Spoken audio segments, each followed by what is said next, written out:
గుండె సంరక్షణ కోసం మరింత జాగ్రత్త తీసుకోవడం అవసరం. ప్రకాశం, నెల్లూరు, కర్నూలు జిల్లాల్లో తొలిసారిగా ఆస్టర్ రమేష్ హాస్పిటల్స్ ఒంగోలులో అత్యాధునిక 160 స్లైడ్స్ UCT 780 స్కానర్ అందుబాటులోకి తెచ్చాయి. Computerised tomography, coronary angiography, CTCA దీనివల్ల సాధ్యమవుతుంది. CTCA పరీక్ష వల్ల గుండెకు రక్త సరఫరా చేసే కరోనరీ ఆర్టరీస్ కి జబ్బు చేసిందేమో తెలుసుకోవచ్చు. గుండెపోటు వస్తుందన్న దానికి అదే తొలి హెచ్చరిక. ఇతర పరీక్షలతో పోలిస్తే ఈ ఆధునిక పరీక్ష వల్ల ఎన్నో ఉపయోగాలున్నాయి. అసలు సమస్యని కరెక్ట్గా తెలుసుకుని తగిన వైద్యం చేసే వీలుంటుంది. గుండెకు సంబంధించిన ఏ సమస్య ఉన్నా ఆస్టర్ రమేష్ హాస్పిటల్స్ మీకు కొండంత అండా. మీరు పూర్తిగా విశ్వసించదగ్గ అత్యాధునిక ఆసుపత్రి ఇది. నమస్తే, P9 న్యూస్కు స్వాగతం. కూటమి ప్రభుత్వంలో నియోజకవర్గంలో అభివృద్ధి సంక్షేమం సమాంతరంగా సాగుతాయని ఎస్ఎన్పాడు శాసనసభ్యులు బిఎన్ విజయకుమార్ తెలిపారు. స్థానిక ప్రకాశం భవనంలో నియోజకవర్గ సమస్యలపై జేసీని కలిసిన అనంతరం మీడియాతో మాట్లాడారు. పేర్నమిట్ట రైతుల ఇష్యూ చాలా రోజుల నుంచి పెండింగ్గా ఉంది. అక్కడ 195 ఏకర్స్ ట్యాంక్ ఉన్న విషయం మీ అందరికీ తెలుసు. రాబోయే కాలంలో SS ట్యాంక్ చేయాలని పేర్నమిట్ట చెరువు దాని మధ్యలో నుంచి BPL గ్యాస్ లైన్ ప్రపోజ్ చేశారు. అది పొల్యూషను, అందులో వాటర్కి, డ్రింకింగ్ వాటర్కి ప్రపోజ్ చేసే దాంట్లో పైప్ లైన్ వెళ్ళటం మంచిది కాదు. అందుకని రైతులతో పాటు మేమందరం వెళ్ళి జేసీ గారికి ఈ ఇష్యూకి తీసుకొని వచ్చాము. తొందరలో BPCL వాళ్ళతో, అధికారులతో, ఇతర కన్సర్న్ పార్టీస్తో ఒక మీటింగ్ అరేంజ్ చేసి ఈ ప్రాబ్లం సాల్వ్ చేస్తారని చెప్పారు జేసీ గారు. దానికి మేము చాలా సంతోషంగా ఉన్నాం. తెలుగుదేశం ప్రభుత్వం వచ్చిన తర్వాత ఒక సైడ్ డెవలప్మెంట్, ఇంకొక సైడ్ సంక్షేమం, ఈ రెండు సమానంగా తీసుకొని వెళ్తూ ఉన్నాం. ఈరోజు సంక్షేమ కార్యక్రమాలు మీరు తెలుసు. వచ్చిన వెంటనే 4,000 రూపాయలు, దాని తర్వాత మహిళలకి సిలిండర్ ఇస్తున్నారు. రాబోయే కాలంలో కూడా వచ్చే సూపర్ 6లో ఒకటెంబటి ఒకటి ఖచ్చితంగా చేస్తారనే విషయం మీ అందరికీ సీఎం గారు చెప్పారు. అదే కాకుండా ఇప్పుడు అభివృద్ధి విషయంలో వస్తే వచ్చిన వెంటనే 5 నెలలు అయిన వెంటనే కాకముందే దగ్గర 20 కోట్ల రూపాయల CC రోడ్లు, సైడ్ డ్రైన్లు మన కాన్స్టిట్యున్సీలో జరుగుతూ ఉన్నాయి. అదేవిధంగా రాబోయే కాలంలో R&B రోడ్లు, దాని తర్వాత పంచాయతీరాజ్ రోడ్లు రిపేర్లు జరుగుతూ ఉన్నాయి. స్పాట్ ఫ్రీ రోడ్స్ అనే కార్యక్రమం పెట్టి అనేక రోడ్లని రిపేర్లకి టెండర్లు పిలిపించాము. అదే కాకుండా ఇరిగేషన్లో జంగిల్ క్లియరెన్స్ కెనాల్స్లో పెట్టించాము. ఇవన్నీ జరుగుతున్నాయి. అందుకని చంద్రబాబు నాయుడు గారు ఏ ఉద్దేశంతో ప్రజలు ఎన్నుకున్నారో, ఇటు అభివృద్ధి, ఇటు సంక్షేమం రెండు సమానంగా వెళ్ళాలని ఈరోజు అది జరుగుతుందని ఈ సందర్భంగా తెలియజేస్తున్నారు. రాబోయే కాలంలో కూడా సంత నూతలపాడులో అభివృద్ధి సంక్షేమ కార్యక్రమాలు బాగా జరుగుతాయి. ఏళ్ళు ఆర్థిక పరిస్థితి, ఆర్థిక విధానాలు ఎలాగుండే మనందరికీ తెలుసు. ఎంత ఆర్థిక పరిస్థితిని ఎంత నాశనం చేయగలరో అంత చేశారు. ఈరోజు ఇవన్నీ గమనించి చంద్రబాబు నాయుడు గారు చాలా సమర్థుడు కాబట్టి, ఫైనాన్స్ మినిస్టర్ కూడా చాలా సమర్థుడైన వ్యక్తి కాబట్టి ఈరోజు ఒక మంచి బడ్జెట్ ఇటు అభివృద్ధికి, ఇటు సంక్షేమ కార్యక్రమాల్ని ముందుకు తీసుకునే విధంగా, అదేవిధంగా రాష్ట్ర పరిస్థితులు గమనించి కేంద్రం నుంచి ఏ పథకాలు, ఏ డబ్బులు తీసుకోగలరో అవి కూడా తీసుకొని రాబోయే 5 ఏళ్లలో అన్ని సరిపెట్టి మన రాష్ట్రం అభివృద్ధి సంక్షేమ పుస్తకాలను చదవడం ద్వారా ఎంతో విజ్ఞానాన్ని సంపాదించుకోవచ్చని కలెక్టర్ తమీం అన్సారీ అన్నారు. ఒంగోలులోని జిల్లా కేంద్ర గ్రంథాలయంలో జరిగిన 57వ జాతీయ గ్రంథాలయ వారోత్సవాలను ఆమె ముఖ్య అతిథిగా హాజరై ప్రారంభించారు. అనంతరం కలెక్టర్ మాట్లాడుతూ గ్రంథాలయాలు విజ్ఞాన భాండాగారాలని, ప్రతి ఒక్కరూ పుస్తకాలను చదవడం అలవర్చుకోవాలని తెలిపారు. ఎందరో మహానుభావులు గ్రంథాలయాల్లో పుస్తకాలు చదివి ఉన్నత స్థానానికి చేరుకున్నారని, ఇక్కడ సుమారు 6 లక్షల పుస్తకాలు అందుబాటులో ఉన్నాయని, వాటిని విద్యార్థులు, నిరుద్యోగులు, పాఠకులు సద్వినియోగం చేసుకోవాలని కోరారు. ఈ కార్యక్రమంలో నగర mayor Gangada Sujatha, retired deputy collector P Perayya, సాంఘిక సంక్షేమ శాఖ ఉప సంచాలకులు లక్ష్మణ్ నాయక్ తదితరులు పాల్గొన్నారు.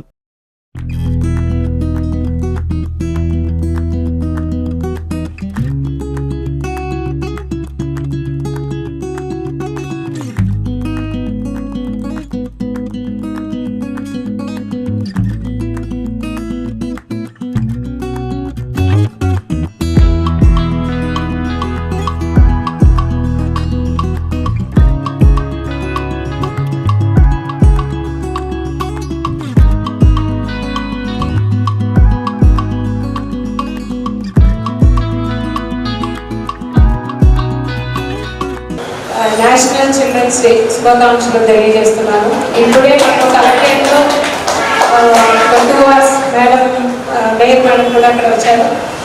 బంగారు బాల ఉత్సవాలు ఈ 1 week ప్రోగ్రామ్ ప్రారంభ సెలబ్రేషన్స్ ఈరోజు జరిగింది. సో మరొకసారి మీ అందరూ కూడా శుభాకాంక్షలు. సో ఇక్కడ ముందుగా సెక్రటరీ గారు ఇక్కడ ఈ లైబ్రరీలో ఉన్న ప్రాబ్లమ్స్ గురించి చెప్పారు. సో దాని అన్నింటినీ కూడా త్వరలోనే ఇష్యూస్ని సాల్వ్ చేయడానికి టేక్ నెసెసరీ యాక్షన్. అదేవిధంగా డిప్యూటీ కలెక్టర్ గారు అంటే వారు ఇక్కడ ఉన్న సోషల్ వెల్ఫేర్ హాస్టల్స్ అక్కడ ఉన్న పిల్లల కోసం చేయాల్సిన పని గురించి చెప్పారు. డిడి సోషల్ వెల్ఫేర్ గారు చెప్పినట్టు ఆల్రెడీ మనము యాక్షన్ ఇనిషియేట్ చేసి ఉన్నాము. కంటిన్యూస్గా దాన్ని ఫాలో చేసుకుని అక్కడ ఉన్న పిల్లలకు కూడా వారికి కావాల్సిన అన్ని సదుపాయాలు, వారు స్టడీస్ కోసం కావాల్సిన అన్ని సదుపాయాలు కూడా చేస్తామని ఈ సందర్భంగా తెలియజేస్తున్నాను. సో ఇప్పుడు ఇక్కడ మేయర్ గారు మాట్లాడుతున్నప్పుడు అప్పుడు లైబ్రరీలో ఎంత యూస్ఫుల్గా ఉంటుంది దాని గురించి చెప్పారు. నాకు కూడా ఇప్పుడు నా స్కూల్ డేస్, కాలేజ్ డేస్ గుర్తు వచ్చింది. స్కూల్ డేస్లో అప్పుడు ప్రతి సండే, సాటర్డే వరకు స్కూల్ ఉంటుంది. ఒక్కొక్క బుక్ తీసుకుని అక్కడే చదివి తర్వాత సమ్టైమ్స్ బుక్ కూడా లైబ్రరీ నుంచి తీసుకొచ్చి ఒక 15 days తీసుకుని చదివి మళ్ళీ రిటర్న్ చేసి then we will get. So ఇది స్కూల్ డేస్లో. కాలేజ్ డేస్లో అయితే మన కాలేజ్లో నేను అక్కడ చెన్నైలో అన్నా యూనివర్సిటీలో చదివినప్పుడు ఇంజనీరింగ్ కాలేజ్. ఇంజనీరింగ్ బుక్స్ అంటే మీ అందరికీ తెలుసు, పెద్ద పెద్ద బుక్స్తో ఉంటాయి, అన్నీ కూడా మనమే కొనుక్కోలేము. సో కొన్ని ఇంపార్టెంట్ బుక్స్ మాత్రమే కొని పెట్టుకుంటాము, మిగతా అన్నీ కూడా లైబ్రరీలోనే అక్కడికే వెళ్ళి అక్కడే కూర్చొని చాలా పీస్ఫుల్గా ఉంటుంది. అక్కడే నోట్స్ అన్నీ కూడా తీసుకుని రావడం. కొన్ని బుక్స్ మాత్రం మనం ఇంటికే తీసుకొచ్చి దానికి తయారు చేస్తాము. సో ఈ లైబ్రరీ అనేది మనకు స్టడీస్ డైరెక్ట్గా చదివేవారికి సంఖ్య తగ్గిపోతూ ఉంది. కానీ పుస్తక పఠనము అనేది చాలా చాలా ఇంపార్టెంట్. అది మనకి గ్రహణ శక్తి రావాలంటే ముఖ్యంగా ఆ పుస్తకాలు చదివినప్పుడు మాత్రమే అందులో ఒక విషయాలు, లోతైన విషయాన్ని డీటెయిల్గా తెలుసుకోవడానికి అవకాశం ఉంటుంది. కాబట్టి పిల్లలందరూ కూడా ఇప్పుడు పెద్ద పెద్ద యూనివర్సిటీస్లో కానివ్వండి, పెద్ద పెద్ద కాలేజెస్లో టీచర్ అంటే ఉపాధ్యాయులు, లెక్చరర్ కొంత చెప్తారు. మిగతా మెటీరియల్ కావాలంటే ఎక్కడికి వెళ్తారు? లైబ్రరీకి వెళ్ళాలి. లైబ్రరీలో అయితే మొత్తం డీటెయిల్స్ మొత్తం కూడా ఉండేది లైబ్రరీలోనే. ప్రతి పెద్ద పెద్ద కాలేజీల్లో కంపల్సరీ లైబ్రరీస్ ఉంటాయి. మీకు దాని రిఫరెన్స్ కావాలంటే లైబ్రరీలో మీరు చూసి మీ అందరూ మీరు సెర్చ్ చేసి చదివితే మీకు నాలెడ్జ్ కూడా ఎక్కువగా పెరుగుతుంది. అవునా అమ్మా? పిల్లలు మీ యొక్క కాలేజ్ లైబ్రరీ ఉందా లేదా? మీ యొక్క కాలేజీలో స్కూల్స్లో లైబ్రరీ ఉందా? స్కూల్స్లో ఉందా? స్కూల్లో కూడా లైబ్రరీ ఉండాలి. ఎందుకంటే మనకి ప్రతి స్కూల్లో మోడర్న్ క్లాసెస్ అని ఉంటాయి. మరి మీకు ఇప్పుడు పెడుతున్నారు లేదు నాకైతే తెలియదు, కానీ మేము చదువుకునే రోజుల్లో కంపల్సరీగా వీక్లీ వన్స్ మోడర్న్ క్లాస్ అని ఉండేది. 71వ అఖిల భారత సహకార వారోత్సవాలు నగరంలో ఘనంగా నిర్వహించారు. The Ongole cooperative centre stores limited Ongole నందు జరిగిన ఈ కార్యక్రమంలో జిల్లా సహకార శాఖ అధికారి శ్రీనివాసరెడ్డి ముఖ్య అతిథిగా హాజరయ్యారు. ముందుగా కార్యాలయంలో సహకార శాఖ జెండాను ఆవిష్కరించారు. అనంతరం జరిగిన కార్యక్రమంలో జిల్లా సహకార శాఖ అధికారి శ్రీనివాసరెడ్డి మాట్లాడుతూ ఆవిష్కరణ, సాంకేతిక సుపరిపాలన అంశాలపై చర్చించారు. ఈ నెల 14 నుంచి ప్రారంభమైన సహకార వారోత్సవాలు 20 వరకు కొనసాగుతాయని తెలిపారు. ఘన చరిత్ర కలిగిన ఒంగోలు నందు సహకార వారోత్సవాలు నిర్వహించడం గర్వంగా ఉందన్నారు. ఈ వారోత్సవాల్లో గత సంవత్సర కాలం జరిగిన కార్యక్రమాలపై చర్చించడంతో పాటు సహకార సంఘాల బలోపేతంపై చర్చిస్తామని తెలిపారు. వికసిత్ భారత్లో సహకార సంఘాలు తన వంతు పాత్ర పోషిస్తాయని తెలిపారు. ఈ కార్యక్రమంలో super bazaar personnel incharge P Rajasekhar Babu, managing director కొండయ్యతో పాటు సహకార శాఖ సిబ్బంది పాల్గొన్నారు.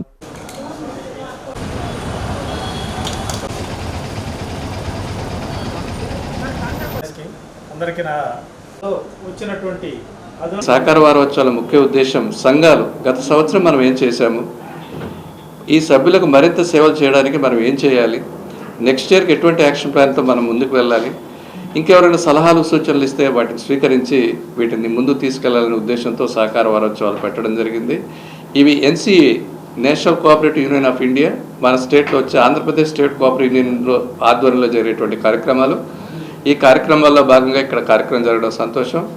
ఈ కార్యక్రమాన్ని ఉపయోగించుకొని ఈ పాలకవర్గం ప్రస్తుతానికైతే ఎలక్షన్స్ జరగలేదు కాబట్టి divisional cooperative officer Shri Rajasekhar గారు పర్సనల్ ఇన్ఛార్జ్గా ఉన్నారు. వారి ఆధ్వర్యంలో ఈ సంఘం మరింత ముందుకు వెళ్ళాలని వారందరికీ కూడా సహకార వారోత్సవాల తరఫున నేను శుభాకాంక్షలు తెలియజేస్తాను. ప్రతి సంవత్సరం నవంబర్ 14 నుంచి 20వ తారీఖు వరకు దేశవ్యాప్తంగా భారతదేశం మొత్తం కూడా సహకార వారోత్సవాలు జరుపుకుంటున్నాం. అందులో భాగంగా 2వ రోజు ఇక్కడ ఏర్పాట్లు చేయడం జరిగింది.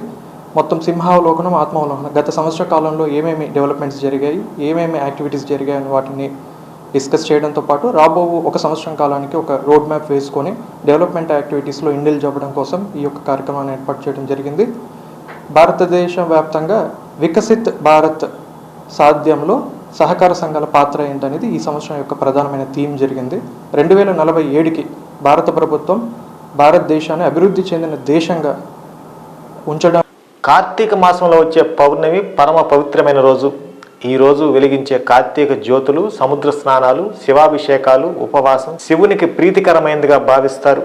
కార్తీక పౌర్ణమి సందర్భంగా కొత్తపట్నం సముద్ర తీరంలో స్నానాలు ఆచరించేందుకు భక్తులు పెద్ద ఎత్తున తెల్లవారుజామునే తీర ప్రాంతానికి చేరుకుని సముద్ర స్నానాలు ఆచరించారు. ఇసుకతో సైకత లింగాలు ఏర్పాటు చేసి పూజలు జరిపించారు.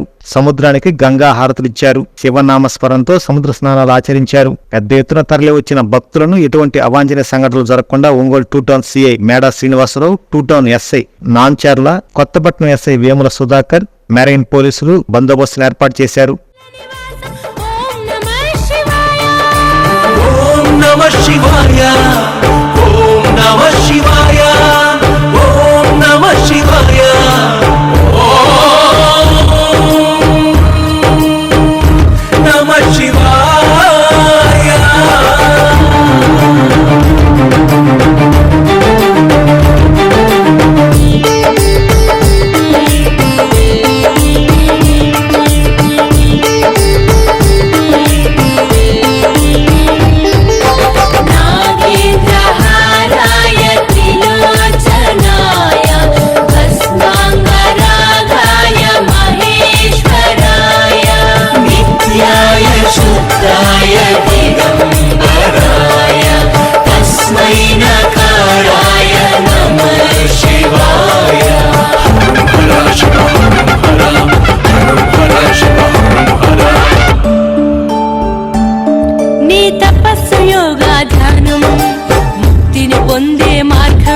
అభిషేకార్చనలతో నిన్ను పూజించి చేసేదా ఉపవాసం.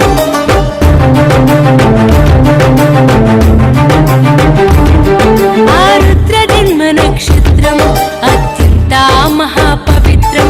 లింగోద్భవానని రూపం స్వయంభులింగ ప్రణామం. పార్వతీ పరమేశ శరణం పృథ్వీరాస. వామదేవాయ నమః, ఓం భవాయ నమః, ఓం త్రిలోకేశాయ నమః, ఓం శివప్రియాయ నమః, ఓం త్రిలోకేశాయ నమః, ఓం శివప్రియాయ నమః.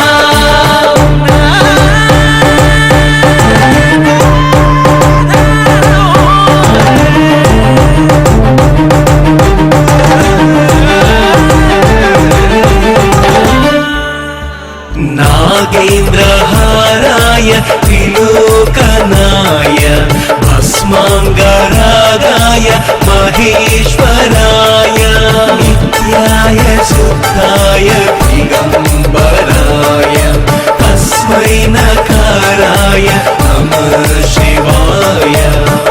హర శివ హర హర శివ హర. బిల్వార్చనలతో నిన్ను సేవించద భగవతే నమః. కేతకి పుష్ప ప్రసాదం చిత్తరూపేణ శివోహం.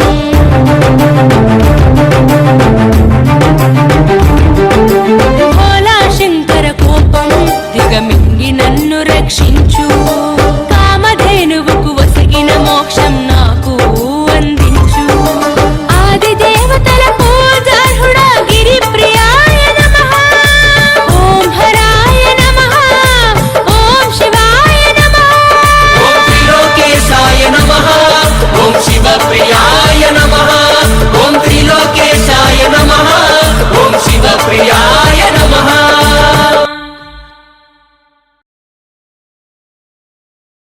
కార్తీక పౌర్ణమి సందర్భంగా సముద్ర స్నానాలకి విచ్చేసినటువంటి భక్తులందరికీ కూడాను పౌర్ణమి సందర్భంగా శుభాకాంక్షలు.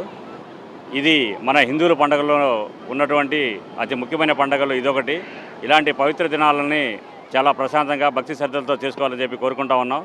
ఇక్కడ ఎటువంటి అవాంఛనీయ సంఘటనలు జరగకుండా ఉండటం కోసం లా అండ్ ఆర్డర్ సిబ్బందిని 50 మందిని మరియు మెరైన్ సిబ్బంది 10 మందితో ఇక్కడ బందోబస్తు ఏర్పాట్లు చేయడం జరిగింది. వీళ్ళందరినీ సూపర్వైజ్ చేయడం కోసం ఒక సర్కిల్ ఇన్స్పెక్టర్ అండ్ 4 ఎస్ఐల ఆధ్వర్యంలో ఈ బందోబస్తు చూస్తూ ఉన్నాం.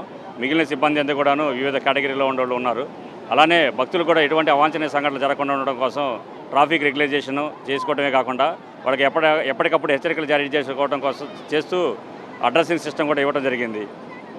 భక్తులందరూ కూడా పవిత్ర స్నానాలను ఆచరించి మంచిగా వారి యొక్క గమ్యస్థానాన్ని చేరుకోవాలని చెప్పేసి మీ ద్వారా తెలియపరుస్తున్నాం. నగరంలోని శ్రీగిరి కొండపై వేంచేసి ఉన్న శ్రీ కొత్తాలం పీఠపాలిత శ్రీ వెంకటేశ్వర స్వామివారి దేవస్థానంలో స్వామివారికి జరిపించిన అష్టోత్తర శత సహస్ర కలశాభిషేక మహోత్సవం అద్భుతంగా సాగింది. ప్రముఖ వేద పండితులు శ్రీ పరాంకుశ సీతారామాచార్యులు ఋత్విక బృందం పర్యవేక్షణలో నిర్వహించిన ఈ కార్యక్రమంలో భాగంగా కుంభపూజ విశేష హోమాన్ని శాస్త్రోక్తంగా జరిపించారు. అనంతరం వెంకటేశ్వర స్వామివారి మూలమూర్తికి కలశాభిషేక మహోత్సవాన్ని వేడుకగా పూర్తి చేశారు. కార్యక్రమం అనంతరం భక్తులకు వేదాశీర్వచనం అందజేశారు.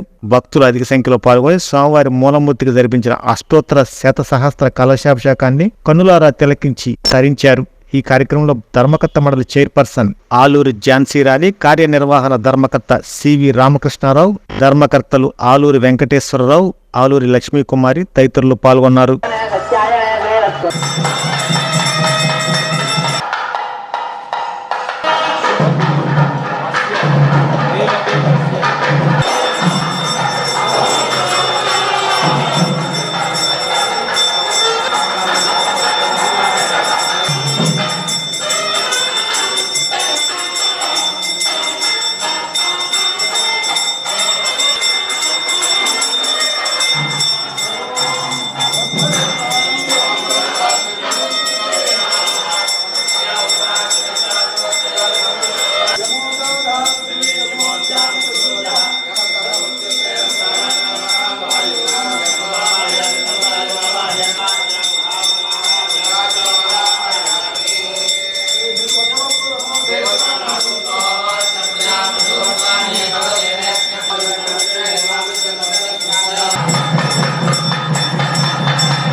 నగరంలోని దక్షిణం బజార్లో గల పురాతన శ్రీ వేణుగోపాల స్వామివారి దేవస్థానంలో తులసి కళ్యాణాన్ని వేడుకగా జరిపించారు. ఈ సందర్భంగా సన్నిధికి విచ్చేసిన మహిళలు ముందుగా చిలుకు దంచారు. అనంతరం అర్చకులు ప్రాంగణంలో ఆసీనులైన మహిళలచే కుంకుమార్చన జరిపించారు. ఆపై మాల మార్పిడితో తులసి కళ్యాణాన్ని జరిపించి క్రతువును ఘనంగా ముగించారు. ఈ కార్యక్రమంలో దేవాలయ నిర్వాహకులు, అర్చకులు, స్థానిక భక్తులు పెద్ద సంఖ్యలో పాల్గొన్నారు.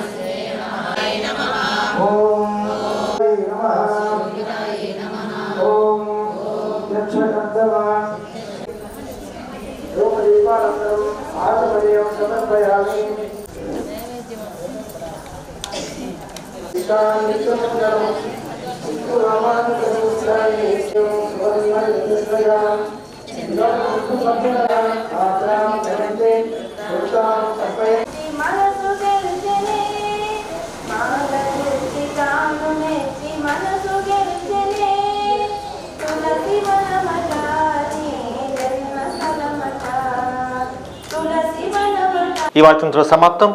నమస్కారం. ప్రతి 50,000 రూపాయల విలువైన బంగారు ఆభరణాలు కొనుగోలుపై 200 మిల్లీగ్రాముల gold coin, studded uncut and polki jewellery కొనుగోలుపై 300 మిల్లీగ్రాముల గోల్డ్ కాయిన్, డైమండ్ జ్యువెలరీ కొనుగోలుపై 400 మిల్లీగ్రాముల గోల్డ్ కాయిన్ ని అదనంగా పొందండి. నా తరపు నుంచి, మలబార్ తరపు నుంచి మీ అందరికీ దీపావళి శుభాకాంక్షలు.